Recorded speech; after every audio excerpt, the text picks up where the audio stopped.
Hello, and welcome to CACHE, the portable professional development podcast from CACHE.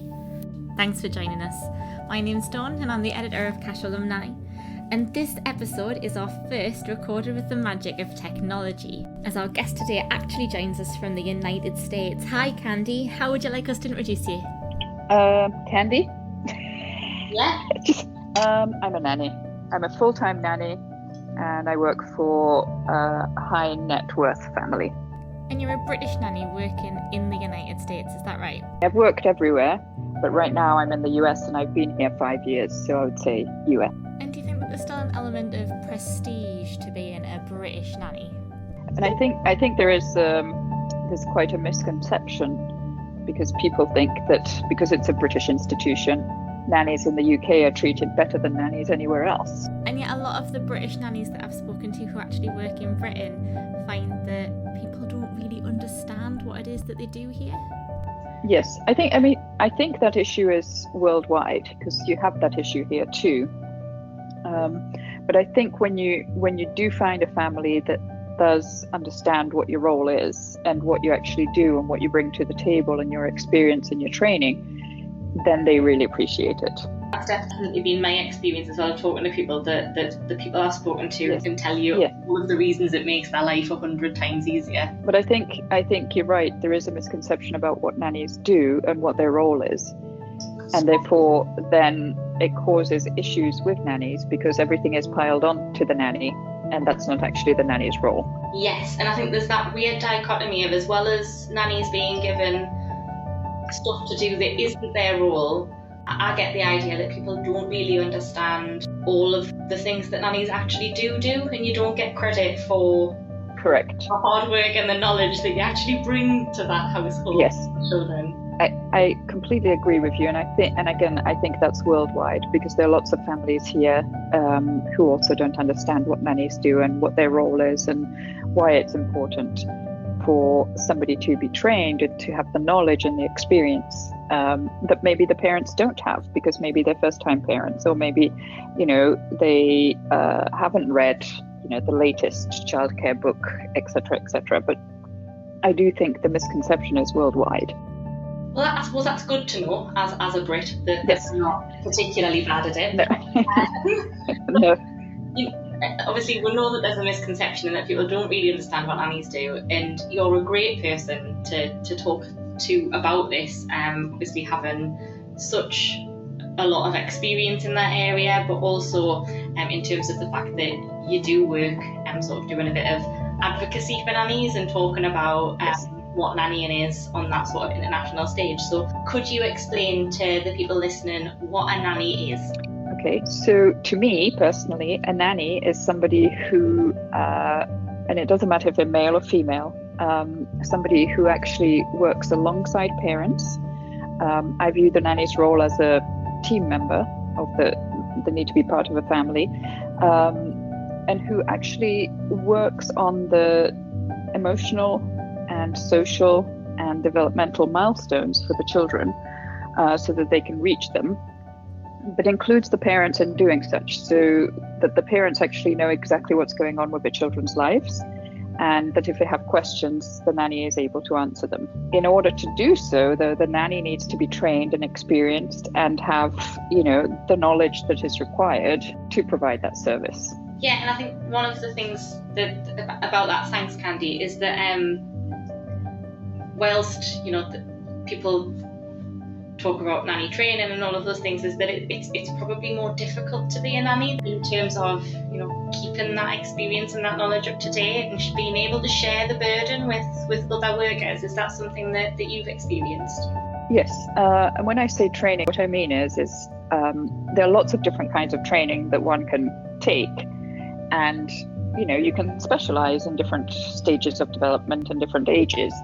So as long as you provide that, then you're providing a service to parents that is, nobody can actually take that away, and nobody can replace that, because most parents aren't going to read all the new newborn care books that are out there. So they want to hire somebody who has that knowledge and experience. If you're a nanny and you're a career professional nanny, you keep up to date with all the training that you can, And sometimes that's hard because you're working long hours, but you do actually continue your training throughout your career. Yeah, and I think that, especially sort of looking at you and seeing your involvement in things, it's really obvious to anybody who sort of connects with you that you genuinely care about what it is for a living, and that you're genuinely really interested in it. Yes. Which obviously helps in terms of that training, because it's something that you yes. Yeah, you enjoy it. Yes, and there's a lot of people that I speak to in terms of the work that we do with CACHE, where people don't think of nannying as necessarily a career. They think of it as a stepping stone to something else, or as a job for young people who maybe don't have a lot of experience yet. Is that a misconception? Are there opportunities there to build something wonderful? Yes. It is a misconception, because you can be a nanny and you can be a career nanny, and it can be your only job in your life. You can start when you're in your early 20s and you can retire in your 60s. It's a career just like any other career, and you make it what you want it to be. So if you choose nannying as your profession, like I did, then you actually work on it, and step by step you get to a higher position. So I would say you can, there are lots of moves that you can make throughout your career, and you can either specialize in certain areas, or you can travel around the world, or you can, choose to work only with certain families.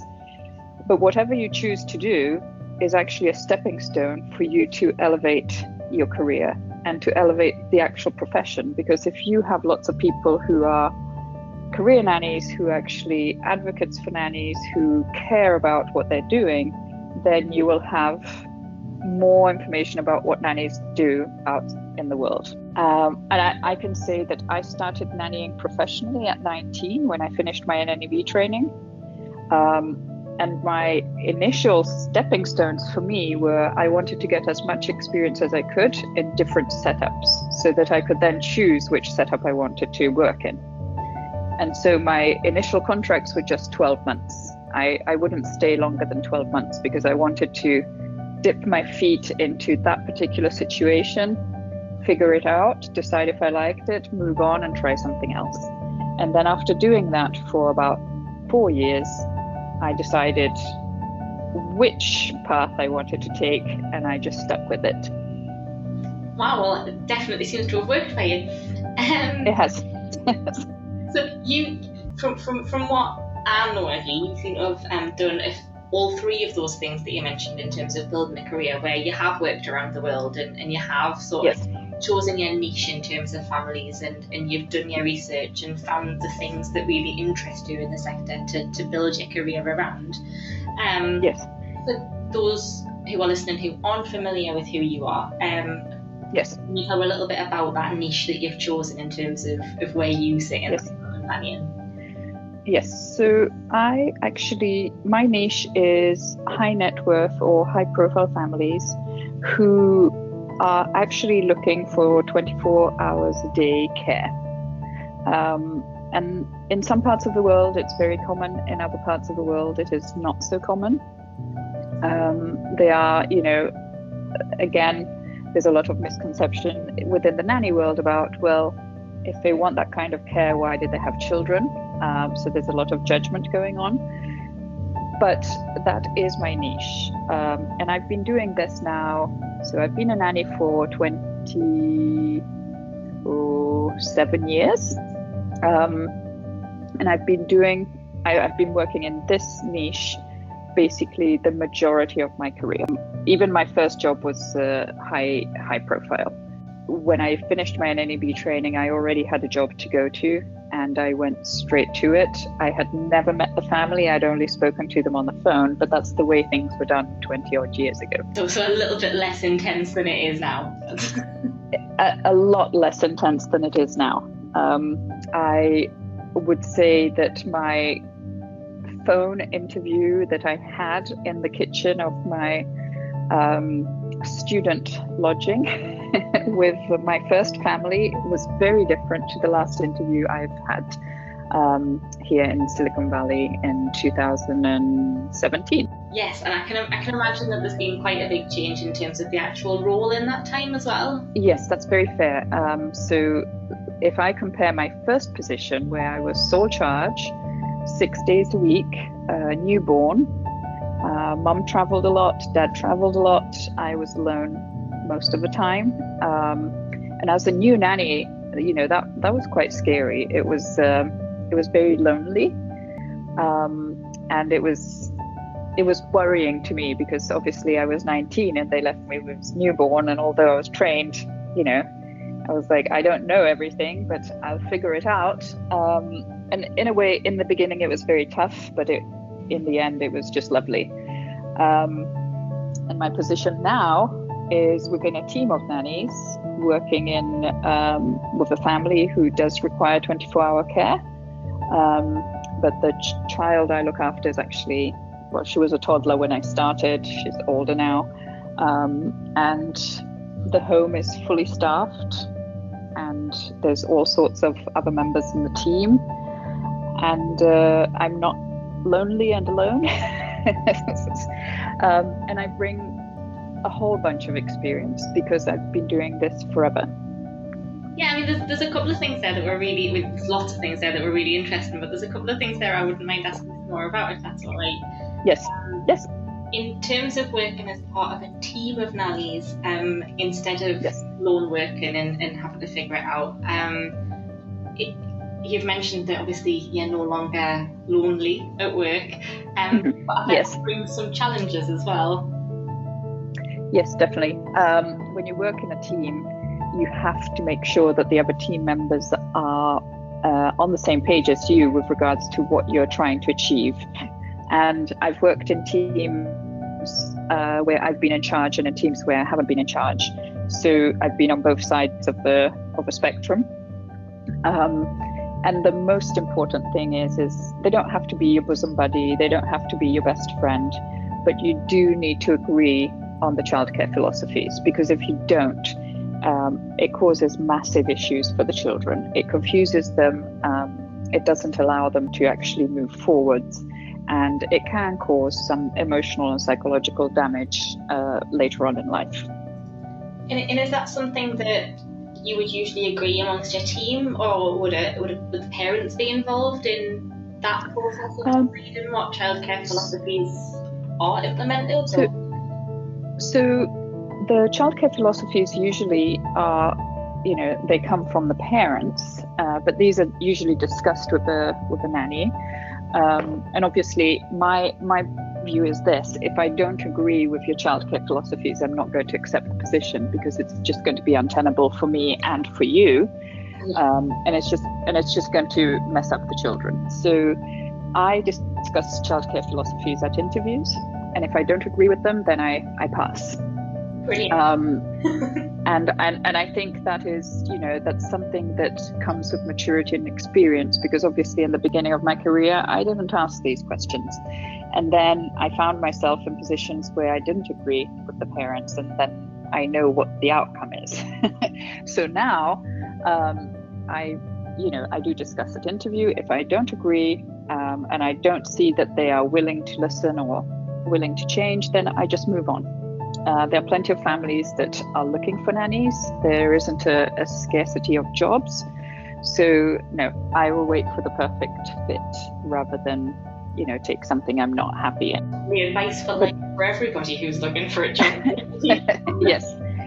I mean, initially, when you start your career, of course, you're going to take any job because you need the money, you need to build your resume or your CV, and you need to make sure that you have something you need a starting point.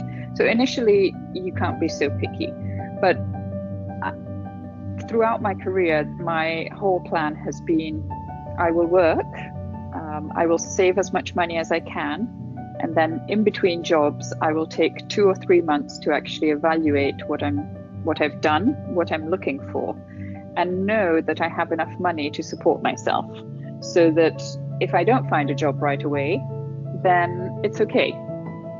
And by doing that, I've actually been able to wait for the right family for me at that particular time. Brilliant. And I know that you're obviously very committed to nannying, and you've built your entire career around it. What made you choose nannying over sort of what I suppose in my vernacular would be those more traditional childcare roles in terms of nursery settings or early years education in that sort of school environment? What made nannying so attractive to you? So when I was growing up, I couldn't make up my mind if I wanted to work with children or if I wanted to be a flight attendant. And then nature made that decision for me, because I grew a little too tall, and so I couldn't be a flight attendant. So I decided that I wanted to work with children. And before I actually took my NNEB course, I actually did a lot of babysitting, and I used to take children to the beach and look after them in the summer. And I realized that's what I really enjoyed doing.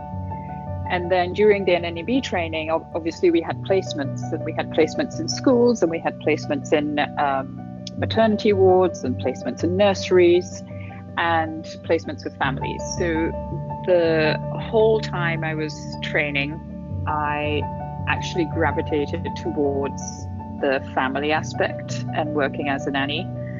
And so my decision was quite clear. Once I finished my NNEB training, I didn't want to work in a nursery. I wanted to work with families.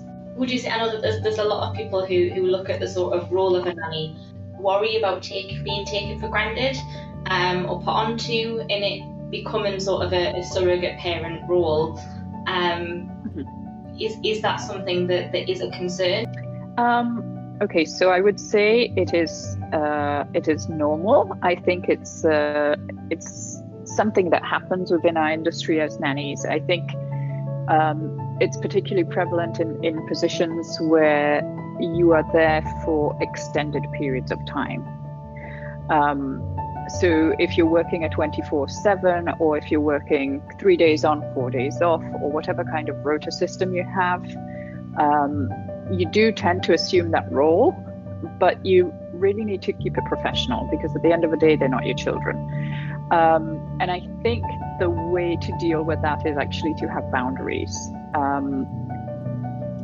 You need to set boundaries for yourself, for the children, and for the parents. Otherwise, it just becomes messy, and it is really hard to set those boundaries. I sometimes catch myself saying, "Oh, I wish I'd done that, because now I wouldn't find myself in that situation." But if you don't set the boundaries for everybody, including yourself, then you do get pulled into this.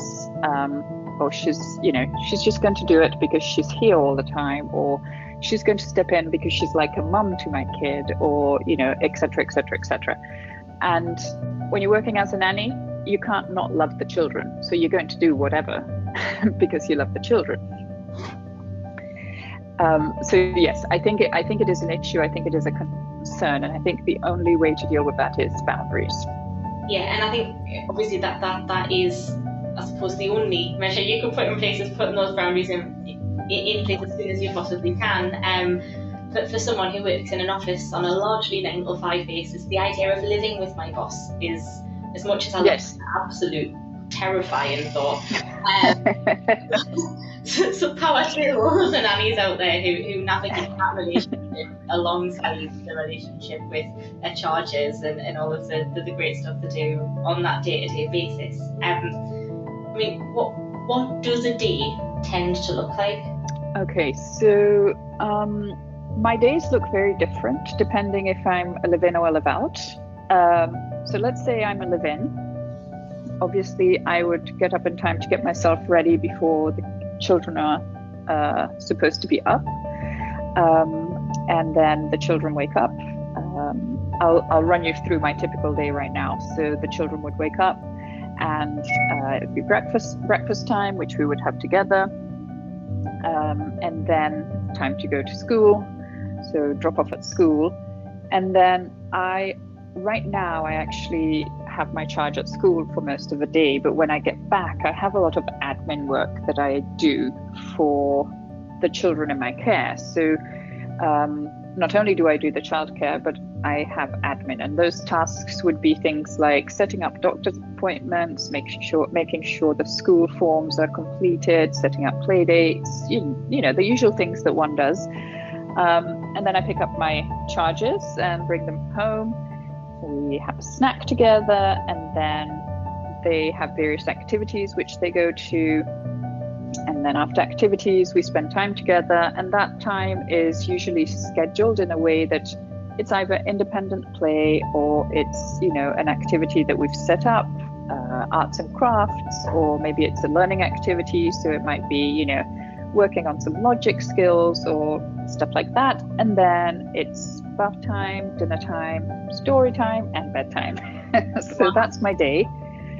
So a lot that goes into one day. Yeah, and they're really days as well, by the sounds of it. Sorry, I didn't hear that part. They sound like long days. Very long days. So so at the moment I work on a rota system. So I work 24 hours a day, and then I do that for about 5 days a week, and then I take 2 days off, and then I go back on. So when I'm on duty for 24 hours a day, then obviously I'm there 24 hours. But the children's day is, for the youngest one, it's 13 hours, because by the time she wakes up and she goes to sleep, it's 13 hours. And for the older girls, it's actually 15 hours. And then on top of that, obviously, you have to make sure that you've cleared up behind you and the kids have picked up after themselves, etc., before you can actually say, I'm calling it a day. So it is a long day. And I think nannies have very long days. I'm reading on lots of, you know, I'm part of lots of Facebook groups, and the messages and the posts that you read are all about, you know, I'm burnt out, I'm tired, I've worked such and such amount of hours this week. And I do think that's another misconception in the whole nanny world. Families don't understand how much nannying takes out of you, because it is emotionally draining to be with children who are demanding of you the whole day. I can imagine. It's one of the reasons I don't have any. I don't have any either. Yeah, but you do have lots. I have loads. Yes. So obviously they're long days. Yes. In terms of those long hours and those messages that you see in those Facebook groups, and I must admit I have been having a spy in the nanny to look at some of the conversations that have been going on in there.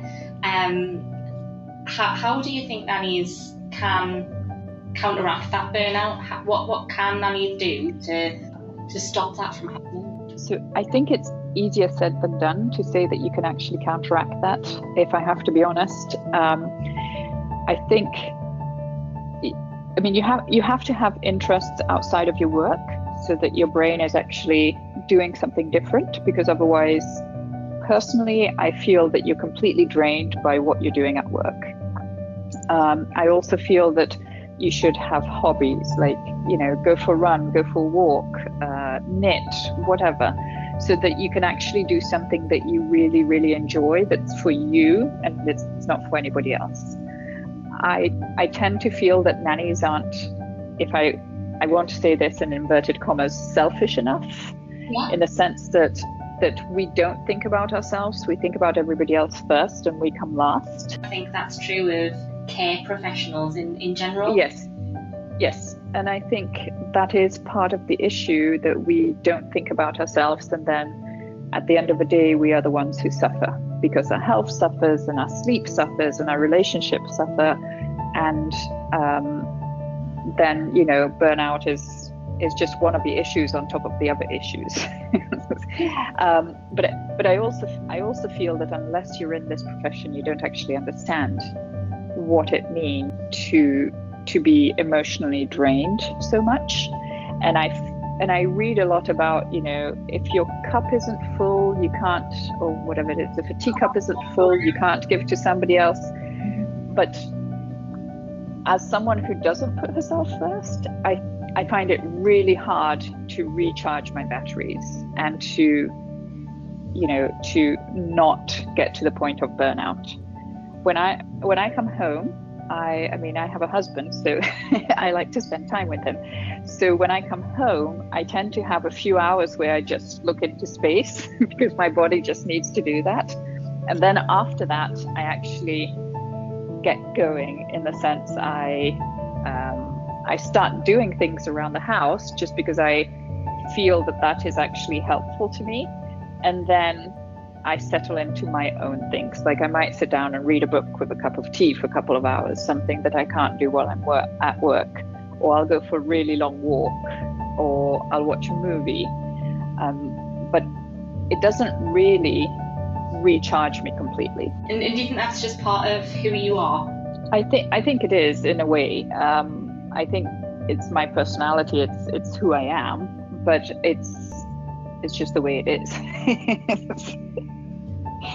I don't think I'm going to change that now, not at this point in my life. And I think that's something that we come across quite a lot from a lot of our members, is that they struggle to switch off, or when they come home from work after looking after other people all day, they want to then take care of their partner, their own children, and how they want to live their life, so therefore it doesn't feel as much like work, even though it is. Yes, but I think it's like, I'll come home and do the ironing. Who wants to do the ironing when they come home after they've had a 5-day, 24-hour shift? For me, it's therapeutic, because I know I'm doing that for myself and for my husband. So it's something I'm doing for us, and so it doesn't feel like a chore. It feels more relaxing to me. So there are certain things that I actually pick and choose to do because they actually make me feel better psychologically. If you do that for somebody else and you're looking after other people, to come home and to care for yourself and your own household in that same way is quite nice. Yeah. Yes.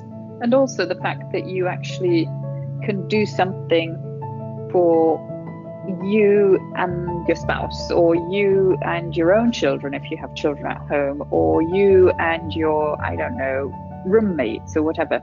Something that feels good because you're doing it for you and somebody that you love. Yeah. And I just think, I know if you work with a toddler, it's a constant, why this, why that, why this, why that. And my husband often asks me, what do you want to do at the weekend? And my answer in true honesty is, I want to take a shower by myself. And I don't think people realize how much we put in every day. I think you're very right. I don't think people understand how full on the job of a nanny is. Yes. I suppose that weight of expectation as well. Yes. I suppose that might be more so with high net worth families, in terms of the expectation that you will just be available, or that you will just go places and do things that might not be your general day to day.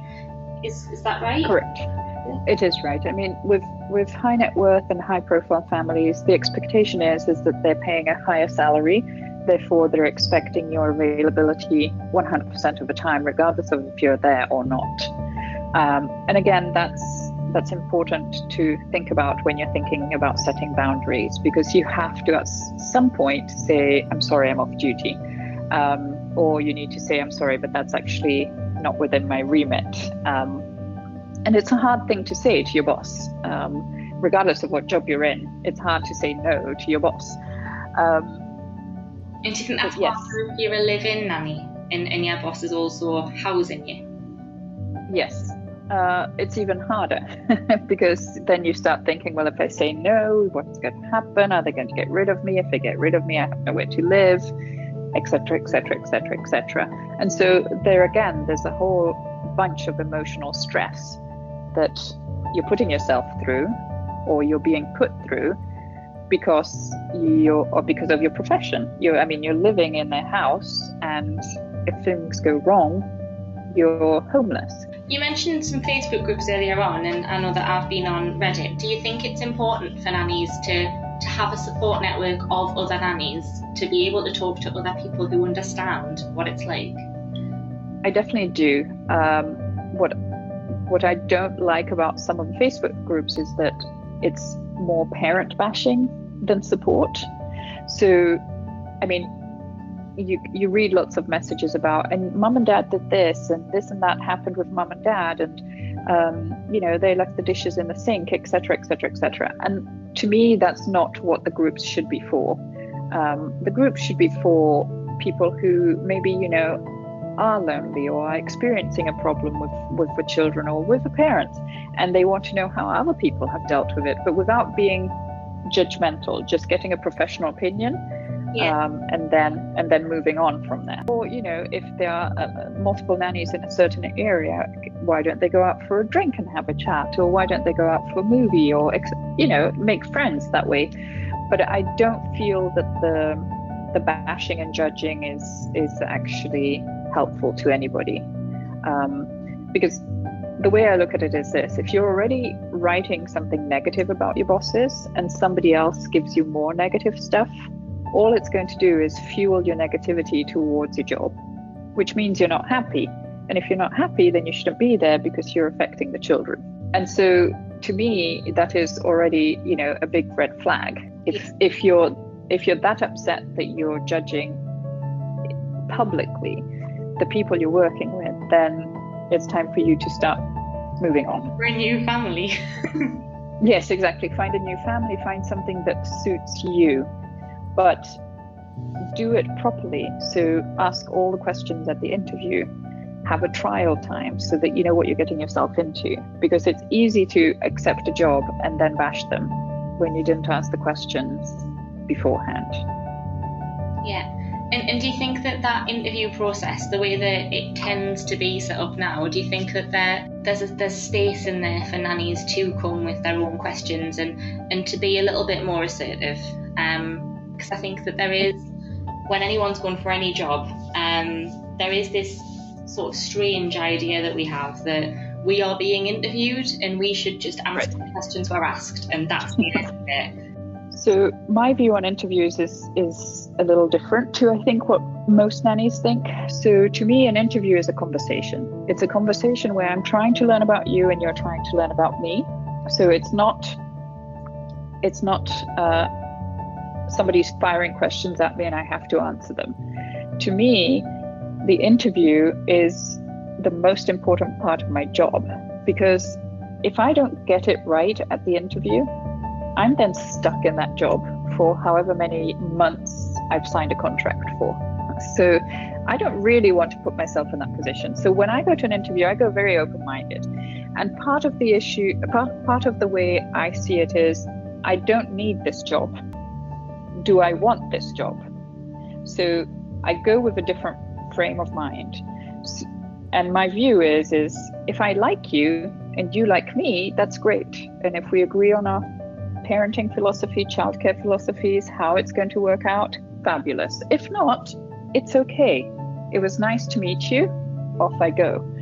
And I think if you want to be taken as a professional, you need to go in knowing what you want, asking the questions you need answers to, and then coming out of it knowing that you have what you need to make your own decision. That sounds very wise. I just feel, and again, this has come with experience. It wasn't this way when I started, because I didn't know what I wanted. I didn't know that I needed to be assertive. I went in thinking, I need this job, so I'm going to answer the questions, and then if they offer me the job, I'll say yes, and if they don't, I'll say okay. But now it's very different. I've gotten to a point where if I don't like you, I'm going to say no thank you. Yeah, that sounds like great advice for anybody who's looking for any sort of job, really. And I think, we all find ourselves in situations where we don't like something, but if we can't fix it, we can't fix it. But it's important to actually look back and think, how did I get here? Did I cause it? And what could I have done differently? So that the next time the same situation comes around, you already know and you're a step ahead, and you're going to say, I'm not letting that happen again. So what am I going to do to stop that? Because you can see things happening. It's like when you're working as a nanny and all of a sudden they're asking you to do the family laundry, which wasn't discussed in the contract, or if you're I don't know, you're cooking all the family meals because they decided to let go of a chef, or there was no chef, and the mum decided now it's your job.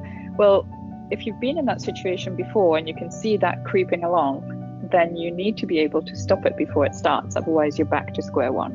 Yeah, and is it true that it is that sort of profession where it's quite easy for things to creep in? Yes, it is. It is very easy because you're in their house, and so things happen. You notice them, and maybe you fix them because you think, oh, that would be nice for them to come home and not have to deal with that. The problem is you do it once, then you do it twice, and then the expectation is that you've taken it on. So there's a very thin line between what shall I do to help and all of a sudden it becomes your responsibility.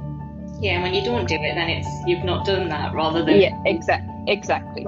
So I think, again, it's one of those things that need to be discussed. And, you know, it's a conversation. You just say, you know, this happened, I took care of it, however, it's not my responsibility. You know, in future, if it happens, who would you like me to call to fix it, or whatever it is that you're going to say. But don't let things creep into your job that are not your job, because at the end of the day, we're here for the children. We're not here to unclog the dishwasher because somebody clogged it. And we're not here to sweep the floors because nobody else wants to do it. We're here for the children. And what's different about working with children as a nanny and working with children in a childcare setting, other than sort of obviously you being in the home and it being a more sort of, I suppose, holistic approach? For you, what do you get out of it that you wouldn't get out of working in a nursery? Well, when you work with families, I think you work one-on-one with the children. Even if you have multiple children in the home, you do get that one-on-one time. When I was working in the nursery, I would get one-on-one time, but it was very, very short because there were so many other children who needed your attention. And I think when you have that one-on-one time, you build relationships that you would never build if you were working in a nursery or a school, just because the amount of time and the quality of time that you spend together is different. I think that working as a nanny, what I get out of it is I can see the progress that children make, and it's really rewarding to see that. But I also see, how the children change over time. So you might go, I worked with families where there are multiple children, and because there are multiple nannies, the children don't actually spend any time together. And you can come in and you can change that. And if you're able to change that, and you can see the relationship that the children are starting to build amongst themselves and each other, it's just something wonderful that you can't get at school, you can't get at nursery. And for me, those changes are what makes it all worth it. So getting to see that full journey. Yes. That sounds great. And we've talked about some of the challenges involved in nannying and some of the sort of good bits. But what we haven't mentioned is holidays.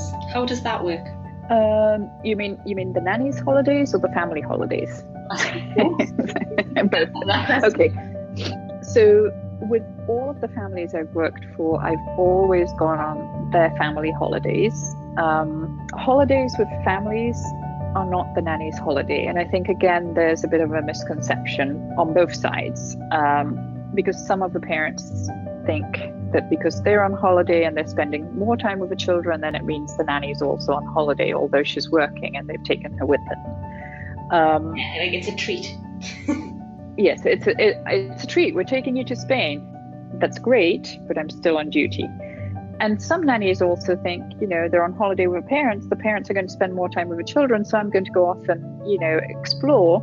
And then the parents all of a sudden need you to babysit, and the nanny gets upset because they were told they could go and explore. Well, my view is it's their holiday, not yours. So it is what it is, and you're working. You're just working in a different location.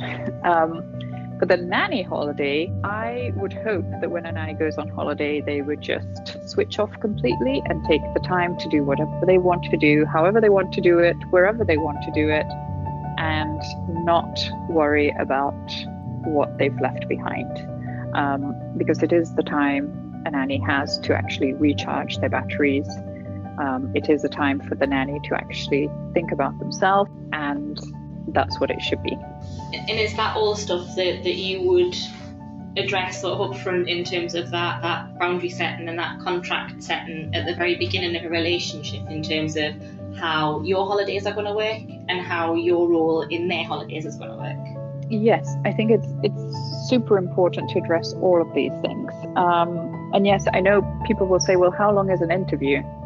Well, you don't need to go in depth, but you can ask questions about it that will make you understand what their view is, and then you can go in depth about that particular subject. You don't have to, well, my philosophy for vacation is, and go through every step. You just need to address the situation, see what their answer is, and then either follow it up with follow-up questions or just move on, because maybe they say, we don't take our nanny on vacation because we expect our vacation to be with our children. Then your answer's there and you're done and you just move on. Yeah, the question might be, does that mean you expect me to take my holidays when you take your holidays? Yes, exactly. So you just ask the follow-up question, which is, am I supposed to be on holiday when you're on holiday, or are you going to be paying me, or whatever it is that you want to know, and then you move on to the next subject. So it doesn't need to be, let's talk for 4 hours about what the vacation is going to look like, or the holiday, or whatever it is that you have on your list of questions. But I think it is important to discuss these things at interview, because again, if it doesn't match up with what your thoughts are, then you just move on to the next interview. And we've talked a little bit about Facebook groups and Reddit groups, but there are some specific organisations who are set up to support nannies. And I know that you're a member of some of them, and we're International Nanny of the Year in 2017. Yes. Do you think that those associations are important to nannies? I do. I do feel that these kind of associations are super important, because they are set up to provide not only support but also training and advice, and also it's a good place for you to network with other professionals, other nannies, other newborn care specialists, other maternity nurses, anyone who's working in the same field as you. And those are the people who are going to understand what you're going through when you're having a bad day, or they're going to understand what you're going through when you just see your charge walking for the first time. Those are the people you're going to share your losses and your wins with, and they will understand what you're talking about. I can come home and say to my husband, such and such happened, and he'll say, oh, great.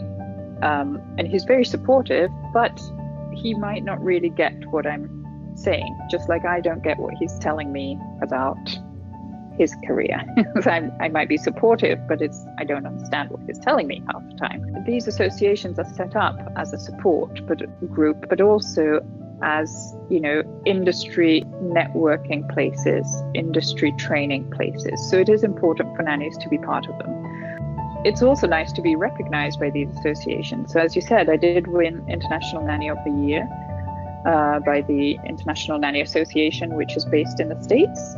And I'm actually a very active member of the group, because I believe in the mission of the association. I'm also a member of the British Association of Professional Nannies.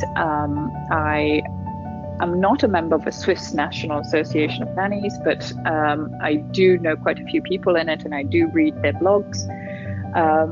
But it's important to have these, no matter what country you're in. To be honest, if I'd known about these associations during my first position, I wouldn't have felt so lonely, because I would have been able to somehow, although there was no internet at the time, somehow figure out a way to access these networking situations that the associations provide.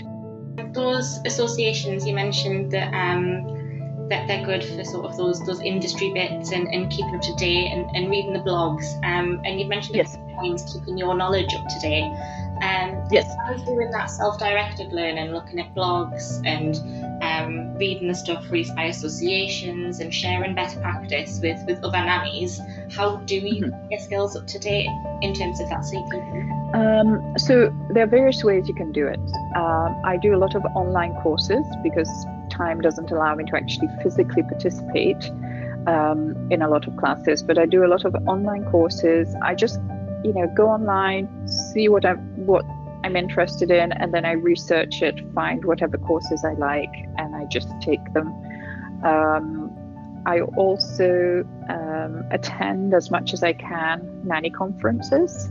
So the International Nanny Association has a nanny conference every year. I attend that. There is a nanny conference in the UK, which I've been attending. I also attend, when I can, if I'm not traveling for work, the International Nanny Training Day, which is a 1 day a year throughout the world where nannies get training.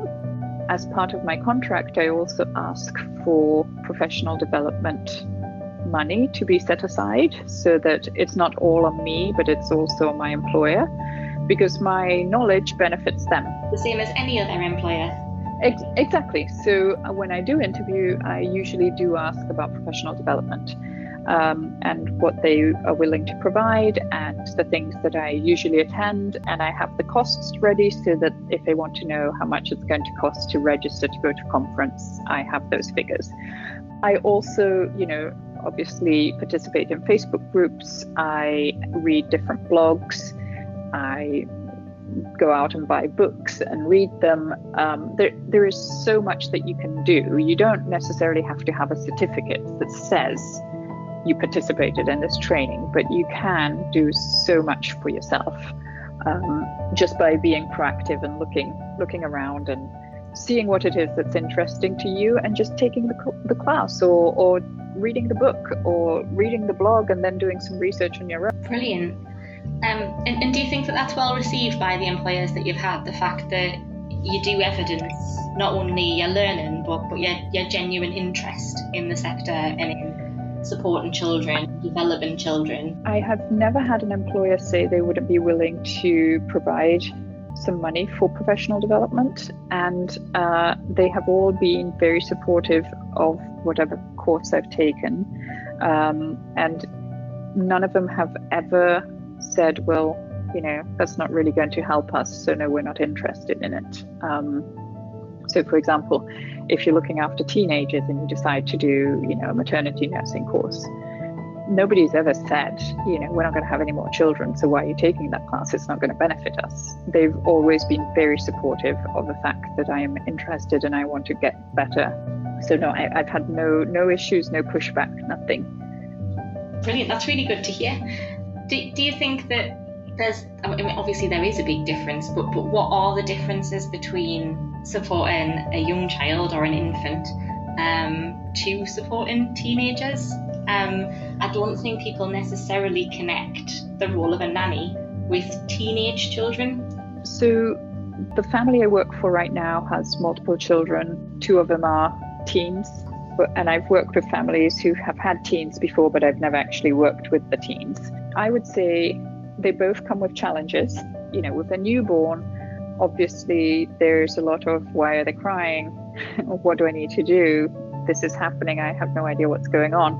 But there's also a lot of eating, sleeping, changing the diaper, eating, sleeping, changing the diaper or nappy or whatever we want to call it. And with teenagers, I think it's more, so with newborns, I think it's more hands-on. With teenagers, I think you have to be very cued into their psychological and emotional development, because teenagers go through so many changes. If you're not aware of what those changes are, you're probably going to miss something, and that might cause issues. Not to say that with babies you don't. You need to know all their stages of development too, but it's very different because obviously teenagers are verbal, babies are non-verbal. Yeah, teenagers have the opportunity to develop their own personality, so therefore every teenager is completely different, whereas exactly, by and large are similar. Yes, I mean with babies there is a pattern that you kind of follow. You wake up in the morning, you feed them, then it's nap time, then you wake up, you feed them, then it's a bit of tummy time, etc., etc. So it's very routiney. With teenagers, it's completely different because they don't want to do the same thing over and over again. And teenagers come with all sets of different issues. They want to go out with their friends. They don't want to go out with their friends. They they want to, go on a trip with mum and dad. They don't want to go on a trip with mum and dad. So I would say teenagers are not my specialty. Babies are. So give me a baby anytime. But yes, I think I would find teenagers extremely hard to work with. Whereas I think I would prefer teenagers. There you go. So I mean, again, if you don't try the different ages and stages, then you don't really know what you want to specialize in. Yeah. So it's important to just give yourself the chance and the opportunity to work with the different ages, then decide the one you want and then go for it. And you mentioned that you studied an NNEB. Yes. Did you study that in the UK and then travel the world as a nanny? Is that? Yes. So I'm not your typical person. So my mum's English, my dad's Italian. I was born in Italy. We moved around Italy until I was 8. Then we moved to Turkey for 3 years, then back to Italy. I finished high school in Italy and then came to the UK and did my NNEB. And after my NNEB, my first job was in Belgium. My second job was in Italy. My third job was in Houston. Then I was in London, then back to Houston. Then I went to Austria, and now I'm back in the States. That's a lot of addresses. It is a lot of addresses, and it is a lot of moving back and forth, and it's a lot of learning new things and different languages, but it's been very interesting. I love to travel, although I travel so much with work that now I just want to stay home. It opened my eyes to how different countries and different nations view childcare, and they view nannies, and what their views are on raising children. So it's been fantastic. I wouldn't change it. Brilliant. I mean, is there a massive difference between the way that nannies are viewed or childcare is viewed as a profession? Yes, it's really varied, and I don't know that I would say that it's a country thing. I would say it's more a family view rather than a country view. And do you think part of that is that we don't do a lot of shouting about what nannying actually is? Yes, and also I think because so many nannies now are not trained, so the view is anybody can wake up in the morning and say, I'm going to be a nanny today, right? Where I had always assumed that you had to be a qualified childcare professional to become a nanny? No. So this is what I don't understand. So anybody can wake up in the morning and say, I'm going to be a nanny. And then they'll go out and be interviewed and take a job. But I can't wake up in the morning and say, I'm going to be a doctor. And I can't wake up in the morning and say, I'm going to be a lawyer. So how can I wake up in the morning and say, I'm going to be a nanny? A nanny is a profession just like everybody else. So what needs to happen is we need to, as nannies, really raise our voices and say it is a profession. It's not just something that one does. And in order for it to be a profession, we actually need to be professionals. Yeah. So we need to raise the bar, and we need to say we are professionals. This is what we do. These are our credentials, and this is how we got them. And if we don't, then nobody will know what we do. And I think we see that across the whole sector of caring as well. Yes. You're to that entire sector of people, whether that's early years education, nursery workers, care professionals working in residential care homes or domiciliary care with older people or disabled people. Those people in general, and I would very much count you as one of them. Yes. Not great at talking about themselves. No. We're talking about your charges. You could probably give us 10 reasons that little Jimmy is wonderful. But if I asked you to give 10 reasons that you're wonderful, you might struggle because your focus is you. Just don't ask me. I think the disconnect in the sector is that because the people who work in care about other people, they don't do enough shouting about why they're brilliant And I do think it's important that we do more of that. That's correct. And I mean, if we don't stand up for ourselves, nobody's going to stand up for us. Yeah. And it's not somebody else's job to stand up for us, it's ours. And again, if we don't treat our profession as a profession, nobody's going to move forwards thinking that it is a profession. I totally agree. We're on the same page. Let's do it. Let's change the world. Yes, let's do it. Who's joining us? I know that you work particularly with high net worth families, and that's your specialism and your focus, and that you've got an awful lot of experience in that area and in supporting the very particular needs of that group. Yes. I think there is a strange perception that they are the only people who use nannies, and that nannies are for posh people. What are the benefits of a nanny to ordinary everyday family? Well, I would think that for an ordinary family, although they're not ordinary, they're just a family, I would say that the benefits would be, one, the child can stay at home longer, and I think that benefits the child in lots and lots of ways. They are in their own environment, they're probably more comfortable, therefore they'll learn more. I see so many families take their children to daycare here at 6 weeks because they don't have a nanny. And I think the one-on-one care is what the really young children need. Also, if, for example, the child is sick, the nanny will look after the child. Nursery won't take a child that's sick unless it's a nursery that takes sick children and has a special area for them. But then I also see the other side where, parents say, well, they need to socialize. And I agree with the fact that they need to socialize, but you can do that in your home, and you can have, the neighbor's children come around, or your friend's children come around. I would say anybody who can have a nanny should have a nanny. The expertise that the nanny can bring, the knowledge the nanny can bring, the one-on-one attention the nanny can give the parents with their questions is not going to be the same as what the parents get at nursery. I think socializing is very important. Obviously, children need to learn to be with other children, but if we look at developmental milestones, children are parallel playing until 3.